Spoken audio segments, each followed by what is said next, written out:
Hello students, आज जो topic हमें स्टार्ट करना है वो है रेस्पिरेशन का कंटिन्यूएशन, जिसमें हमने आज पढ़ना है about the respiratory volumes. Respiratory volumes क्या होते हैं थोड़ा सा समझने की कोशिश करेंगे। मैं एक थोड़ा हिंट दे रही हूँ, फिर मैं आपको डिटेल में एक्सप्लेन करूँगी। तो सबसे पहले हमने बात करी आपके जितना भी इंस्पिरेशन और expiration, we are continuing the topic that is respiration in humans, या फिर हम रेस्पिरेटरी सिस्टम की बात कर रहे थे।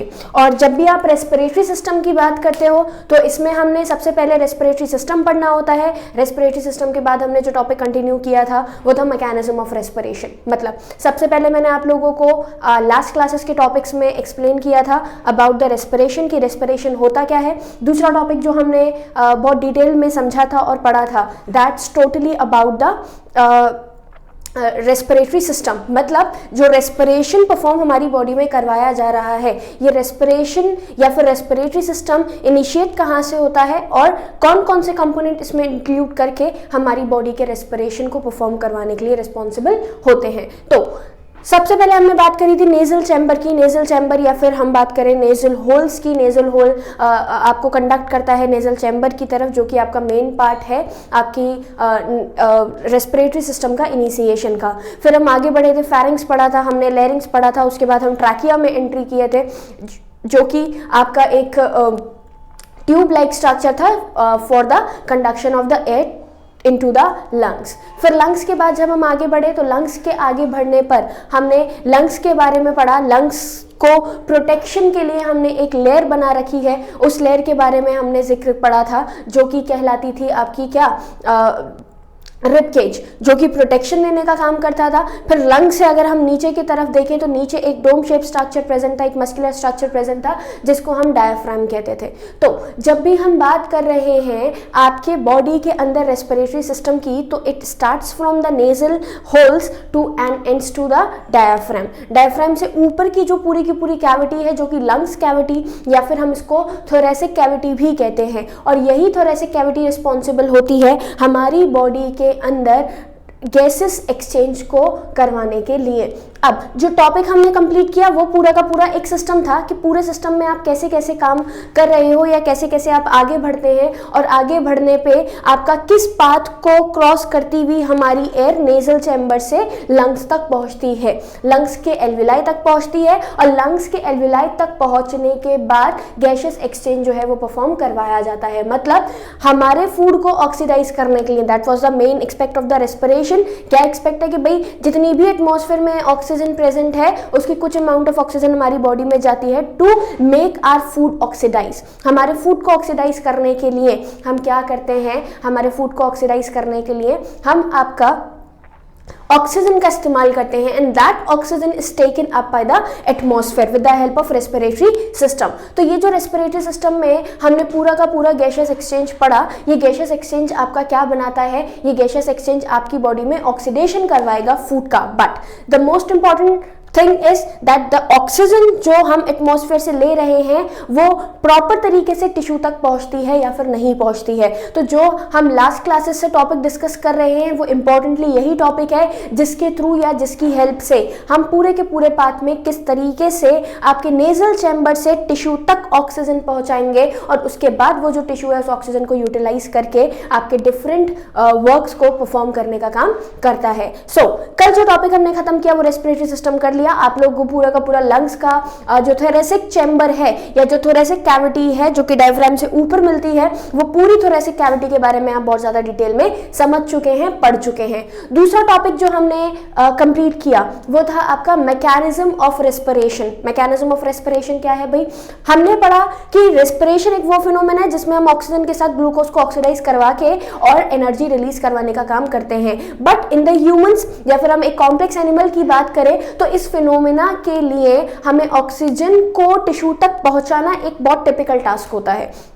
तो यहाँ पर इस चैप्टर में हम क्या पढ़ रहे हैं, वही टॉपिक पढ़ रहे हैं जिसमें वो आपको बताता है कि वो जो टिपिकल फिनोमेना है, वो जो टिपिकल प्रोसेस है जिसकी हेल्प से आप क्या कर रहे हो, आपके ऑक्सीजन को टिश्यू तक पहुंचाने का काम कर रहे हो, ये एक लॉन्ग पाथवे है। उसी पाथवे के अंदर आपका पहला तो केमिकल रेस्पिरेशन जो कि ग्लूकोज का ऑक्सीडेशन ऑक्सीजन के साथ जो कि मेन रेस्पिरेशन बनाता है, और इससे कनेक्टेड है आपका एक फिजिकल प्रोसेस जो कि कहलाता है ब्रीदिंग, जिसको हम क्या कहते थे, पल्मोनरी वेंटिलेशन कहते थे। आप लोगों को टर्म याद होगा, pulmonary ventilation. Pulmonary term is connected with the lungs, हमारे लंग्स से कनेक्टेड है कौन, पल्मोनरी टर्म। और पल्मोनरी वेंटिलेशन का मतलब ही होता है ब्रीदिंग। एंड ब्रीदिंग क्या होता है, जब मैं सांस ले रही हूं मतलब अंदर इनहेल कर रही हूं तो इनहेलेशन कहलाता है, और जब मैं सांस को बाहर छोड़ती हूं, जो आपका गैसेस, जो कार्बन डाइऑक्साइड हमारी बॉडी से बाहर निकल रही है, वो कहलाता है एक्सहेलेशन। तो जो प्रोसेस आपने पढ़ा रेस्पिरेशन का, वो एक कॉमन प्रोसेस क्या है,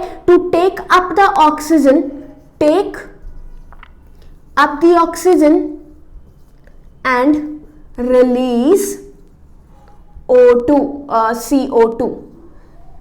O2 को लेना है, take up the O2 and release CO2। Carbon dioxide आपकी बॉडी से आप क्या कर दीजिए, बाहर निकाल दीजिए। तो यही प्रोसेस दो प्रोसेसेस को इन्वॉल्व करता था, मतलब जो ब्रीदिंग है आपकी, वो ब्रीदिंग आपकी दो फिनोमेनाज इंक्लूड करती थी, और वो दो फिनोमेनाज आपका क्या थे, सबसे पहला तो था इनहेलेशन और सेकेंड वाज योर एक्सहेलेशन। भाई जितनी कार्बन डाइऑक्साइड हमारे किसके अंदर बनी है, टिश्यूज के अंदर बनी है, या जितनी ऑक्सीजन हम एटमॉस्फेयर से ले रहे हैं, ये दोनों के दोनों फिनोमेना आपस में कंबाइन करके आपका क्या करते हैं, हमारे रेस्पिरेशन के प्रोसेस को, रेस्पिरेशन के फिनोमेना को शुरू करने का काम करते हैं। अब ये जो रेस्पिरेशन का फिनोमेना शुरू हुआ, ये इनहेलेशन और एक्सहेलेशन पूरी की पूरी एक मैकेनिज्म सेट करती थी, which we have discussed already. एक मैकेनिज्म सेट करते थे which we have discussed already, जो हम ऑलरेडी पढ़ चुके हैं, जिसमें मैंने आपको क्या बताया कि किस तरीके से आपके रेस्पिरेटरी सिस्टम के जो कंपोनेंट्स हैं, which include lungs, which includes आपका rib cage, which includes your diaphragm, basically which is making your thoracic cavity, जो आपके थोरेसिक कैविटी को बनाने का काम कर रहा है, वही थोरेसिक कैविटी को बनाने का जो पूरा का पूरा सिस्टम है, जो आपस में कोऑर्डिनेटेड मैनर में वर्क करके, कॉन्ट्रैक्शन रिलैक्सेशन करके, चेस्ट कैविटी के वॉल्यूम को इंक्रीज करके, चेस्ट कैविटी के वॉल्यूम को डिक्रीज करके प्रेशर में इंक्रीमेंट और डिक्रीमेंट करते हैं। और इसी प्रेशर में इंक्रीमेंट और डिक्रीमेंट गैसेस को या तो आउट ऑफ द लंग्स करवाता है या फिर इनटू द लंग्स करवाता है। हमने पढ़ा था हमेशा गैसेस का मूवमेंट होता है, मैं थोड़ा सा रिकॉलिंग दे रही हूं आप लोगों को। हमने पढ़ा था कि हमेशा जो लंग्स का आपका मूवमेंट हो रहा है गैसेस का, वो हमेशा लंग से जो गैसेस का मूवमेंट है वो हमेशा अलोंग द कंसंट्रेशन ग्रेडियंट ही चलता है।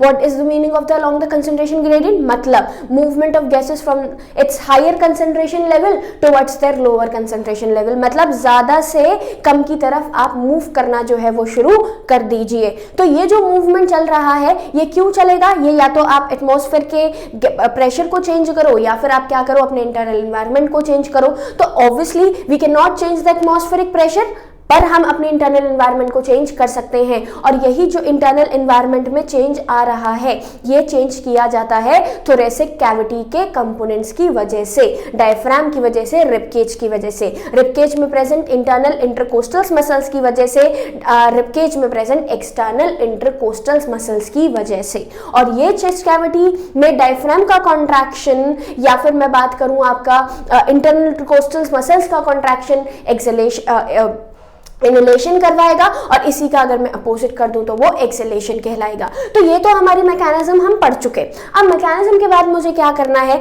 मुझे पढ़ना है कि किस तरीके से मेरी बॉडी के अंदर डिफरेंट ऑक्सीजन के जो पार्ट हैं, मतलब क्या बोला जाए कि भाई ये जो ऑक्सीजन जा रही है, ये जो कार्बन डाइऑक्साइड बाहर निकल रही है, ये कुछ वॉल्यूम सेट करती है हमारी बॉडी में कि भाई मैं जब इंस्पायर कर रही हूँ मतलब जब मैं सांस को अंदर ले रही हूँ, या फिर मैं एक्सपायर कर रही हूँ दैट इज मैं सांस को बाहर छोड़ रही हूं। तो जिस फिनोमेना के थ्रू, जिस प्रोसेस के थ्रू हम क्या करते हैं, इस प्रोसेस को पढ़ते हैं, वही फिनोमेना, वही प्रोसेस आपका क्या कहलाता है, इंस्पिरेटरी कैपेसिटीज कहलाती हैं और आपके वॉल्यूम्स कहलाते हैं। तो अब यहां पर हम क्या डिस्कस करने वाले हैं, एक तो आपका वॉल्यूम्स डिस्कस करने वाले हैं और दूसरा डिस्कस करने वाले हैं आपकी कैविटीज। और ये जो क्लास हम ले रहे हैं ये कहां ले रहे हैं, दीक्षालय इंस्टीट्यूट में। देखें नेक्स्ट, वॉल्यूम्स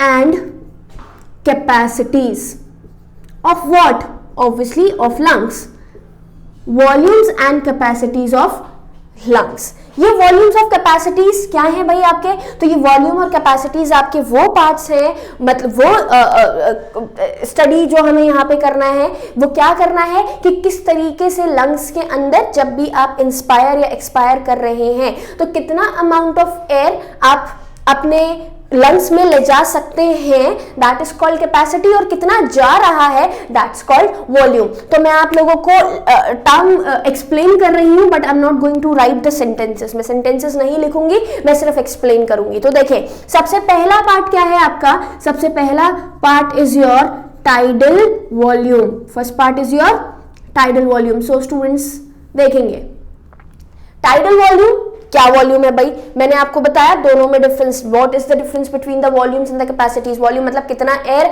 अंदर जा रहा है और कितना एयर बाहर निकल रहा है, और कैपेसिटीज मतलब जा सकता है लेकिन जा नहीं रहा है।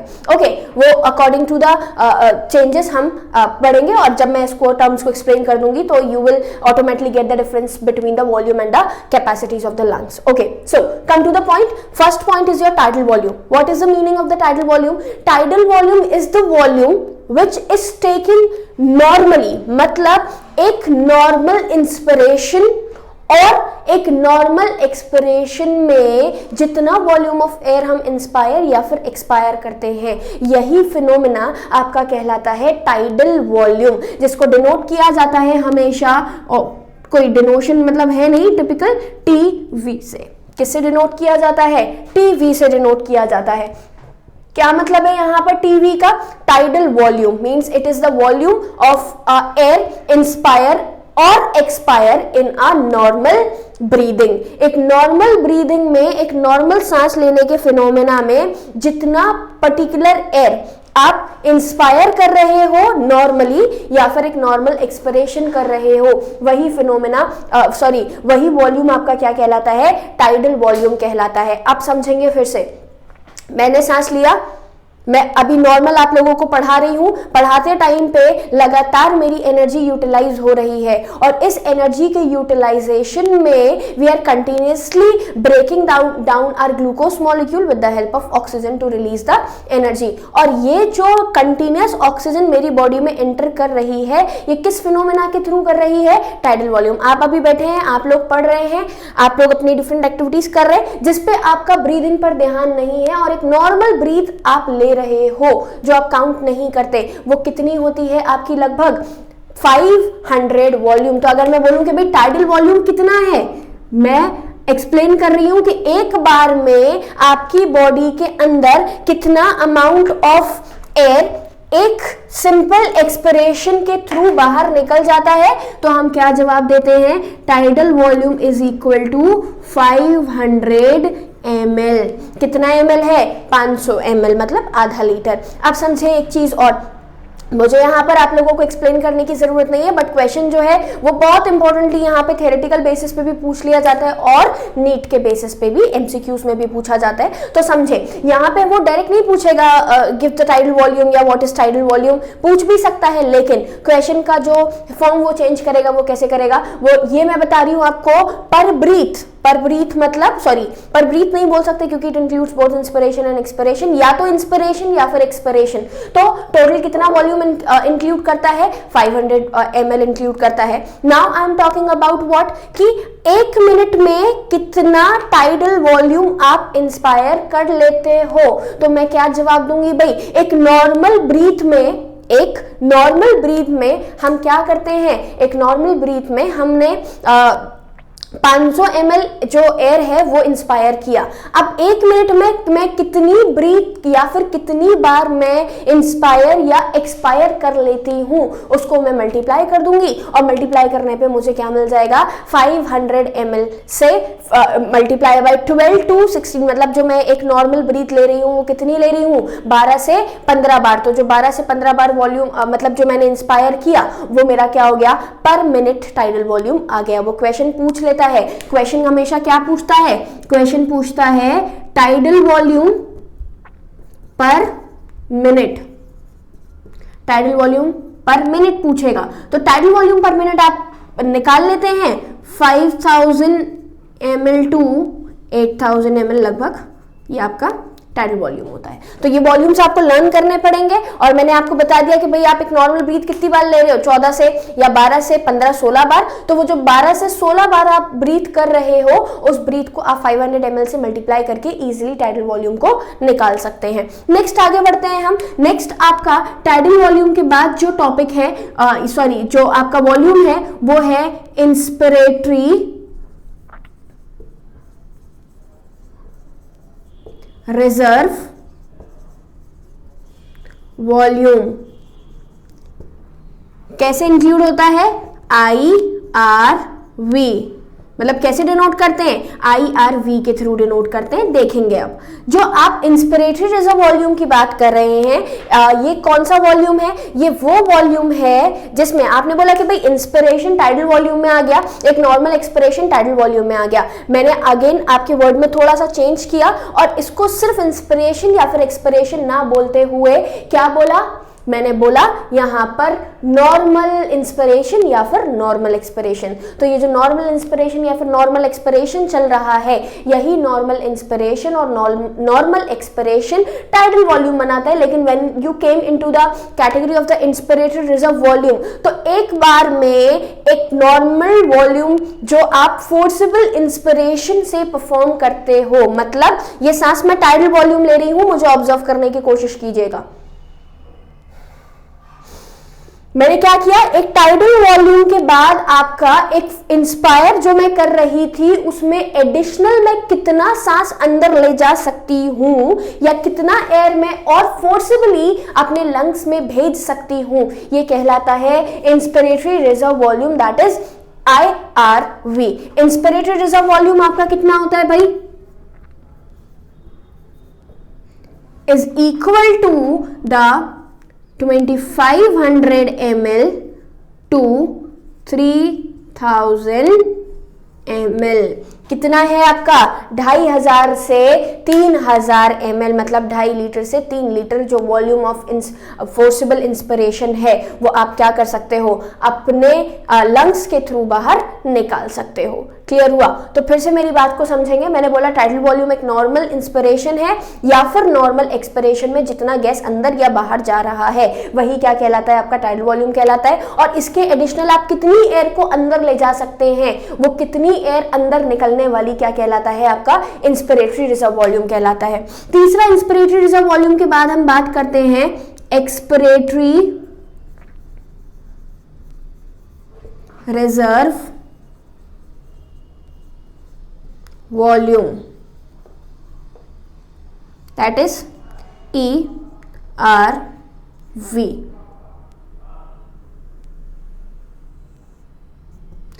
भाई लॉजिकल सी चीज है, जिस तरीके से आपने नॉर्मल इंस्पिरेशन किया तब आपने बोला इंस्पिरेटरी रिजर्व वॉल्यूम, जब आप एक फोर्सिबल एक्सपिरेशन करेंगे तो फोर्सिबल एक्सपिरेशन में आप यहां पर क्या बोलोगे, ERV, मतलब जब मैं फोर्सिबली किसी एयर को अपनी बॉडी से बाहर निकालूं,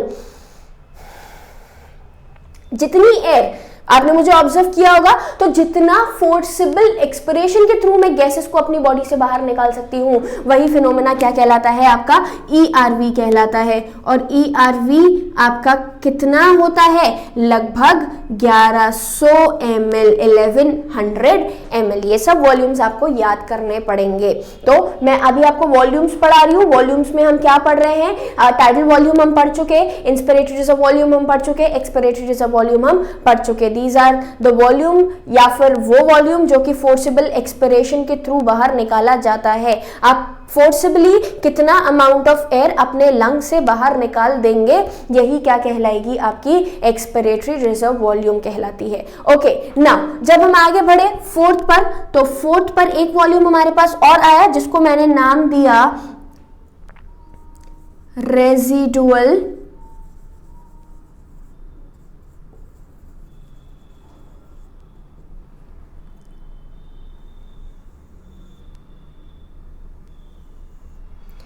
एक फोर्सिबल एक्सपिरेशन के बाद कितना अमाउंट ऑफ एयर मेरे लंग्स में रह गया है, वही अमाउंट ऑफ एयर आपका क्या कहलाता है, रेजिडुअल वॉल्यूम कहलाता है। फिर से मेरी बात को समझेंगे, रेजिडुअल वॉल्यूम आपका कैसा वॉल्यूम है, इट इज दैट वॉल्यूम जो कि हम क्या कर रहे हैं भाई, आरवी से डिनोट कर रहे हो आप इसको रेजिडुअल वॉल्यूम, और ये वो अमाउंट ऑफ वॉल्यूम है या फिर वो वॉल्यूम है जो कि एक फोर्सिबल एक्सपिरेशन करने के बाद जितना अमाउंट या जितना वॉल्यूम आपके लंग्स में लेफ्ट रह जाता है, बच जाता है, वही आपकी क्या कहलाती है, वही आपकी कहलाती है रेजिडुअल वॉल्यूम। और ये जो रेजिडुअल वॉल्यूम है ये भी लगभग होता है हमारा 1100 ml से 1500 ml।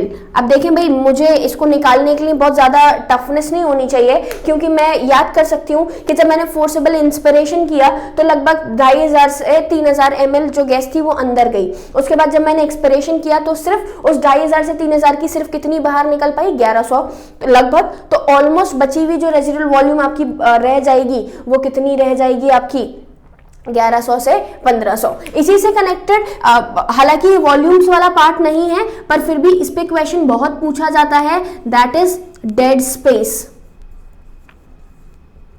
वो अमाउंट ऑफ एयर जो कि यूटिलाइजेशन में नहीं आ रही है लेकिन हमेशा ट्रैकिया के अंदर फिल रहती है, ताकि कोलेप्सिंग से, मतलब भाई क्योंकि लॉजिकल सी चीज है, जब मैं सांस ले रही हूं या जब मैं सांस छोड़ रही हूं तो उस कंडीशन में पूरी की पूरी एयर कभी भी बाहर नहीं आती है। अगर पूरी एयर बाहर आ जाएगी तो एक वैक्यूम क्रिएट हो जाएगा और वैक्यूम कोलेप्सिंग करवा देगा आपके इंटरनल जो ट्यूब्स है, इंटरनल जो एल्वेलाइज है उन सब के अंदर। तो कुछ ना कुछ अमाउंट ऑफ एयर हमारे लंग्स के अंदर हमेशा बना रहता है, वही स्पेस आपकी क्या कहलाती है, डेड स्पेस कहलाती है। और डेड स्पेस का वॉल्यूम लगभग होता है आपका 150 ml। बहुत बहुत बहुत ज्यादा इंपॉर्टेंट है, इस पे जो आपका क्वेश्चन है वो पूछ लिए जाते हैं कि भाई डेड स्पेस कितनी होती है, या फोर्सिबल इंस्पिरेशन और एक्सपिरेशन के बाद आपका जो अमाउंट ऑफ एयर हमेशा लंग्स में बना रहता है वो अमाउंट ऑफ जो डेड मतलब जो अमाउंट है वो क्या कहलाता है, तो हम डेड स्पेस कहते हैं। और लगभग कितना होता है, 150 ml होता है। ये क्या थे आपके वॉल्यूम्स।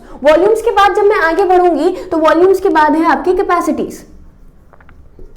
वॉल्यूम्स के बाद इज नाउ योर कैपेसिटीज।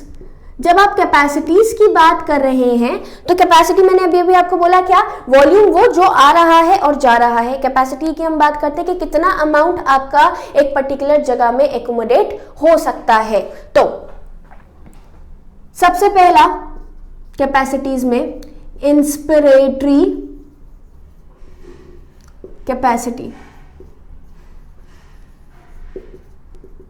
क्या कहलाती है, इंस्पिरेटरी कैपेसिटी। इंस्पिरेटरी कैपेसिटी भाई कैसी कैपेसिटी है या क्या पार्ट है जो कि आपका क्या बोले हम, इंस्पिरेशन रिजर्व वॉल्यूम अलग हो गया, टाइडल वॉल्यूम अलग हो गया। इन्हीं दोनों से इंस्पिरेटरी कैपेसिटी को आप IC से डिनोट कर रहे हैं। और ये जो IC है ये IC किसके इक्वल है, इस पे डायरेक्ट क्वेश्चन पूछ लेते हैं, हमें कुछ नहीं करना होता, हमें सिर्फ दो वॉल्यूम्स को ऐड करना है और अपने आंसर्स को लेकर आना है। तो IC या फिर इंस्पिरेटरी कैपेसिटी की बात करें, आप लोग अपनी नोटबुक्स और पेन निकाल के लगातार जितनी चीजें मैं बोल रही हूं उसको नोट करते चलेंगे। और इंस्पिरेटरी कैपेसिटी से अब जो मैं कैपेसिटीज की बात कर रही हूं ये आपको खुद ही निकालनी है। देखिए कैसे निकालनी है। जब आप इंस्पिरेटरी कैपेसिटी की बात कर रहे हैं तो सबसे पहले tidal volume plus inspiratory reserve volume आपका क्या बनाता है, इंस्पिरेटरी कैपेसिटी बनाता है। भाई अगर मैं बोलूं किसी भी पर्सन का इंस्पिरेटरी कैपेसिटी क्या है, एक नॉर्मल पर्सन का वो अमाउंट ऑफ एयर जो कि एक पर्टिकुलर टाइम के अंदर मतलब इंस्पायर किया जा सकता है। एक पर्टिकुलर टाइम में जो अमाउंट ऑफ एयर इंस्पायर किया जा सकता है वही आपका क्या कहलाती है, इंस्पिरेटरी कैपेसिटी। मतलब कितना केपेबल हूं मैं अपनी एक एयर को अपने लंग्स के अंदर ले जाने के लिए। तो एक टाइडल वॉल्यूम देखेंगे फिर से, मतलब मैंने एक नॉर्मल इंस्पिरेशन किया, एक जो कि टाइडल वॉल्यूम था, और उसके बाद मैंने एक फोर्सिबल इंस्पिरेशन किया। ये दोनों अमाउंट मिलके आपका इंस्पिरेटरी कैपेसिटी कहलाती है। इंस्पिरेटरी कैपेसिटी आपका क्या पार्ट है, इंस्पिरेटरी कैपेसिटी आपका वो पार्ट है जिसके अंदर हम क्या कर रहे हैं, आपके डिफरेंट वॉल्यूम्स को ऐड करके और कैपेसिटी को बनाने का काम करते हैं। नेक्स्ट टॉपिक देखें, सेकेंड, इंस्पिरेटरी कैपेसिटी के बाद है आपका एक्सपिरेटरी कैपेसिटी। एक्सपिरेटरी कैपेसिटी जो कि EC कहलाती है अगेन। और ये एक्सपिरेटरी कैपेसिटी को हम कैसे निकालेंगे भाई, तो फिर से यस आप सही सोच रहे हैं, बहुत ही इजी। जिस तरीके से इंस्पिरेटरी कैपेसिटी में टाइडल वॉल्यूम प्लस IRV किया, ऐसे ही आप EC में टाइडल वॉल्यूम प्लस ERV कर दीजिए। कोई भी सोचना लर्न करना नहीं है, सीधा का सीधा बस क्या करना है आपको समझते चलना है। आपके ब्रेन में ये खुद सेट हो जाएगा, आपको कुछ करने की जरूरत नहीं पड़ेगी। तो मैंने क्या बोला, यहां पर वॉल्यूम्स आपको निकालने हैं, मैं छोड़ती हुई चल रही हूं। क्यों चल रही हूं, ताकि ये जो वॉल्यूम्स मैंने आपको लिखवाए हैं, इन वॉल्यूम से आप इस काम को परफॉर्म करें। आगे बढ़ेंगे, एक्सपिरेटरी कैपेसिटी वो कैपेसिटी फिर से समझेंगे इस जिसमें आप एक नॉर्मल एक्सपिरेशन के बाद, जिसमें आप एक नॉर्मल एक्सपिरेशन के बाद या फिर एक टाइडल सिंपल जो मैंने टाइडल वॉल्यूम जो एक्सपायर किया है उसके बाद जो फोर्सेबल एक्सपिरेशन में कर सकती हूं, वही आपका क्या कहलाता है, एक्सपिरेटरी कैपेसिटी कहलाती है, जो कि किससे डिनोट की जाती है, टाइडल वॉल्यूम से प्लस एक्सपिरेटरी रिजर्व वॉल्यूम से। कौन, एक्सपिरेटरी कैपेसिटी आपकी आप आइडेंटिफाई कर सकते हैं। थर्ड पार्ट की अगर मैं बात करूं तो थर्ड पार्ट है आपका vital capacity.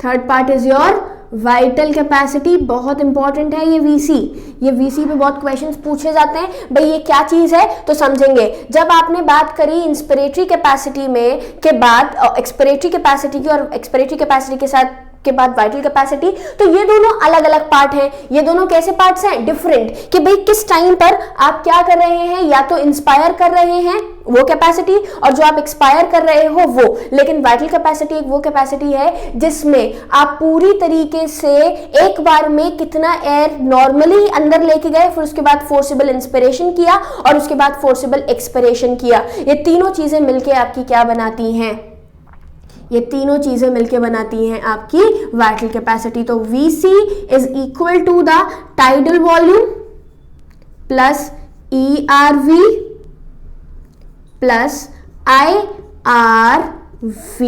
So this is your vital capacity.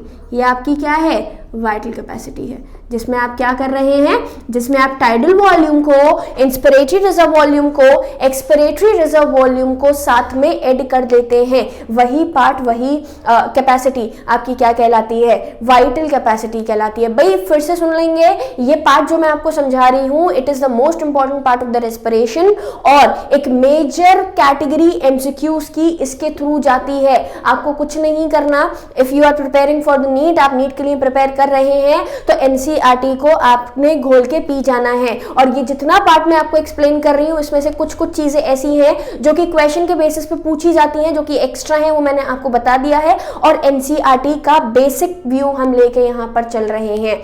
तो अगर आप जितनी चीजें मैं बता रही हूं उसको ध्यान से समझ पा रहे हैं, ध्यान से पढ़ पा रहे हैं, तो ये समझ लीजिए कि आपका कोई क्वेश्चन यहां पर बचेगा नहीं। तो ध्यान से समझेंगे। फिर से देखें, वाइटल कैपेसिटी, बस जो क्वेश्चन में फॉर्म में चेंज आता है वो क्या चेंज आता है कि जितना भी पार्ट आप कर रहे हैं पूछेगा इसी थ्योरी से, पूछेगा उसी NCERT से, लेकिन वो फॉर्म को चेंज कर देगा। तो उसी चीज को हमें यहाँ पे समझना है और ट्रिक्स को फॉलो करना है। आगे देखें, फिर फोर्थ पार्ट जो आता है आपका, वो फोर्थ पार्ट आपका क्या है, vital capacity. Sorry, vital capacity के बाद टोटल, बहुत इंपॉर्टेंट, लंग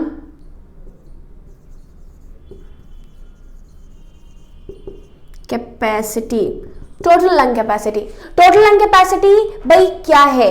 ये जो TLC आपको दिख रही है ये भी बहुत बहुत इंपॉर्टेंट है कि भाई आपने जितना भी क्वांटिटी आपकी एयर की एक बार में जो इंस्पायर और एक्सपायर करी उसके बाद कितना एयर आपका लंग्स में बचा, that is your residual volume. उन सब का एडिशन। भाई एक बार में मैंने क्या किया?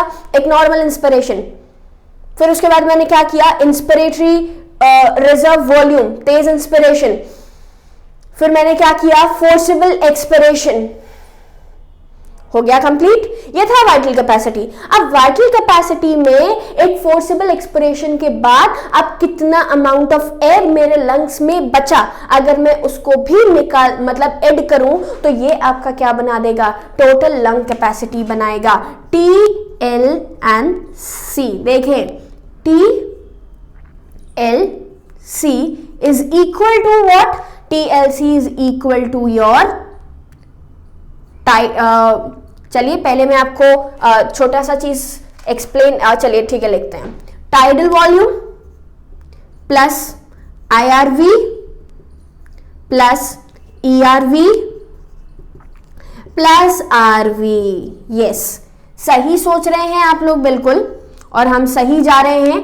Tidal volume plus inspiratory reserve volume plus ERV, that is expiratory reserve volume, and last is your residual volume. These four part is forming the total lung capacity. अब आप बिल्कुल सही सोच रहे हैं, जो मैं आगे कंटिन्यू करने वाली हूं। ये तीनों पार्ट आपका क्या बनाते हैं? यस, वाइटल कैपेसिटी बनाते हैं। तो मैं TLC को एक तरीके से और लिख सकती हूं। कैसे लिख सकती हूं? टाइडल वॉल्यूम चेंज करना है हमें फॉर्म, तो इसको मैं और कैसे लिख सकती हूं? Vital capacity which include TV, ERV and RV, IRV plus RV, it will form your TLC, that is total lung capacity. Clear? So जब आपने बात करी, आप ये फॉर्मूला लर्न कीजिए या फिर आप ये फॉर्मूला लर्न कीजिए, आपको कोई टिपिकलिटी नहीं होगी। फिर से देखें, मैंने आपको यहां पर कुछ भी नहीं बताया, कोई वॉल्यूम के बारे में जिक्र नहीं किया, लेकिन ये जो पूरा का पूरा पार्ट है यही कनेक्टेड है इससे। तो लर्न करना है ही नहीं, रटना है ही नहीं। जैसे हमने एक मिथ बना रखा है अपने दिमाग में that biology is all about learning, तो it's not all about learning. कुछ कुछ चीजें हमें क्या करनी है? 2 से 4 बार देखनी है ध्यान से, या फिर ध्यान से समझ लेनी है, तो वो ऑटोमेटिक हमें हमारे ब्रेन में फिट हो जाती हैं, and that's not called learning. मेरे अकॉर्डिंग वो रटना नहीं कहलाता है। ओके, तो वो जो पार्ट मैंने किया, अब यहां पे भाई रटने से अच्छा अगेन कि मैं वाइटल कैपेसिटी पूरा लर्न करूं, फिर मैं टोटल लंग कैपेसिटी पूरा लर्न करूं, नहीं, बिल्कुल नहीं कर रहा। मैंने सिर्फ वॉल्यूम एक बार देख लिए, वॉल्यूम मुझे याद हो गए। तो टाइडल वॉल्यूम है 500 ml, फिर मैं बात करूं इंस्पिरेटरी रिजर्व वॉल्यूम की, it is about 2500 ml to 3000 ml। फिर मैं आगे बढ़ी एक्सपिरेटरी रिजर्व वॉल्यूम की, तो ये आपका 1100 ml है। फिर उसके बाद हम आगे बढ़े तो रेजिडुअल वॉल्यूम आपको 1000 से 1500 ml दिखा। ओके, तो यहाँ पे ये वॉल्यूम्स लर्न कर लिए, इनके फॉर्मूलाज ऑटोमेटिक, और लर्न भी नहीं कर रहे, मुझे समझना है भाई जब आप एक्सपिरेटरी कैपेसिटी की बात कर रहे हो तो कैपेसिटी मतलब कितना एक्सपायर आप कर सकते हो। तो एक नॉर्मल वॉल्यूम जो बाहर निकल रहा है, और दूसरा जो फोर्सिबली आप अपने एयर्स को बाहर निकालने का काम कर रहे हैं। ओके, सो ये वाला जो पूरा पार्ट है, ये पूरा पार्ट आपको लर्न नहीं करना, लेकिन एक चीज को ध्यान से समझेंगे, वाइटल कैपेसिटी पे और टोटल लंग कैपेसिटी पे बहुत बहुत ज्यादा क्वेश्चन पूछा जाता है, और बच्चे कंफ्यूज करते हैं कहां? They used to confuse in the vital capacity and the total lung capacity. वो कभी लंग कैपेसिटी को वाइटल कैपेसिटी से रिप्लेस कर देते हैं, और कभी वाइटल कैपेसिटी को लंग कैपेसिटी से रिप्लेस कर देते हैं। तो अगर मैं यहाँ पर एडिशन करूंगी तो एड करके आपका वॉल्यूम जो है वो यहाँ पे निकल जाएंगे। आप लोगों को ये काम खुद करना है। खुद करना मतलब ताकि जब हम अपने पेन को, अपने कॉपी को इस्तेमाल करते हैं तो हमें ऑटोमेटिक सारी की सारी चीजें लर्न हो जाती हैं। तो मेरा मेन फोकस है कि जब आप सुने तो सुनने के साथ साथ आपके पेन भी चले। जब पेन चलेंगे तो आपको लर्निंग ऑटोमेटिक हो जाएगी। ओके, सो ये आपका पूरा का पूरा रेस्पिरेशन का कौन सा पार्ट है? ये रेस्पिरेशन का वो पार्ट है जिसमें आप क्या कर रहे हैं, जिसमें आप पूरी तरीके से कैसे कैसे वॉल्यूम्स अंदर जा रहे हैं और कैसे कैसे वॉल्यूम्स बाहर आ रहे हैं, ये हमें समझना है। सो स्टूडेंट्स, अब हमने क्या बात करी? कि जब आप रेस्पिरेशन में देखा, मैं आपको एक छोटा सा रिकॉलिंग दे देती हूं सबसे पहले, कि हमने बोला कि आपका जो इतना भी रेस्पिरेशन के फिनोमेना को आप परफॉर्म करवा रहे हो, ये फिनोमेना परफॉर्म होता है आपका किसकी वजह से? लंग्स की वजह से। लंग्स का पूरा एक रेस्पिरेटरी सिस्टम बनाते हैं। वो रेस्पिरेटरी सिस्टम मैकेनिज्म एक परफॉर्म की जा रही है जिसमें डायाफ्राम है, रिबकेज है और लंग्स का जो चेस्ट वॉल्यूम है, पूरा जो चेस्ट कैविटी का वॉल्यूम है, उसमें इंक्रीमेंट डिक्रीमेंट करके ये सारे के सारे वॉल्यूम को हम अपने मतलब अपने अंदर इंस्पायर या फिर एक्सपायर एक पर्टिकुलर टाइम पर कर पाते हैं। इसके साथ साथ एक इंपॉर्टेंट चीज और जो मैंने अभी आपको बताया था कि वो अमाउंट ऑफ एयर कि जो कि लगातार एक पर्सन के अंदर हमेशा बना रहता है। क्यों बना रहता है? इसका रीजन थ्योरेटिकल क्वेश्चन में पूछ लिया जाता है कि भाई डेड स्पेस जरूरी क्यों है? तो जरूरी इसलिए है क्योंकि जब आप बात करते हैं अगर पूरी तरीके से एयर के बाहर आने की, तो जब पूरी तरीके से कोई भी एयर बाहर आएगी तो उस कंडीशन में हमारे ट्रैकिया के अंदर एक वैक्यूम क्रिएट होगा और उसी वैक्यूम के क्रिएट होने की वजह से आपका जो अमाउंट ऑफ गैस है, उसी वैक्यूम के क्रिएट होने की वजह से जो आपका गैस का मतलब ट्रैकिया का जो वॉल्यूम है, या फिर सिंपल में बोलूं जो ट्रैकिया का रिंग है, वो क्या कर जाएगा? कोलैप्स कर जाएगा। वॉल्यूम भाई नहीं होगा क्योंकि एक मस्कुलर वॉल है तो वो मस्कुलर वॉल कोलैप्स कर सकती है। तो इस वजह से there always a presence of some amount of air inside the trachea, या फिर जितना भी रीजन हमारा एयर वाला स्पेसेस का है उसके अंदर जरूर प्रेजेंस होती है। और यही जो प्रेजेंस है, यही प्रेजेंस आपकी क्या कहलाती है? डेड स्पेस कहलाती है। तो ये सारे के सारे वॉल्यूम्स को आपको अच्छी तरीके से लर्न कर लेना है।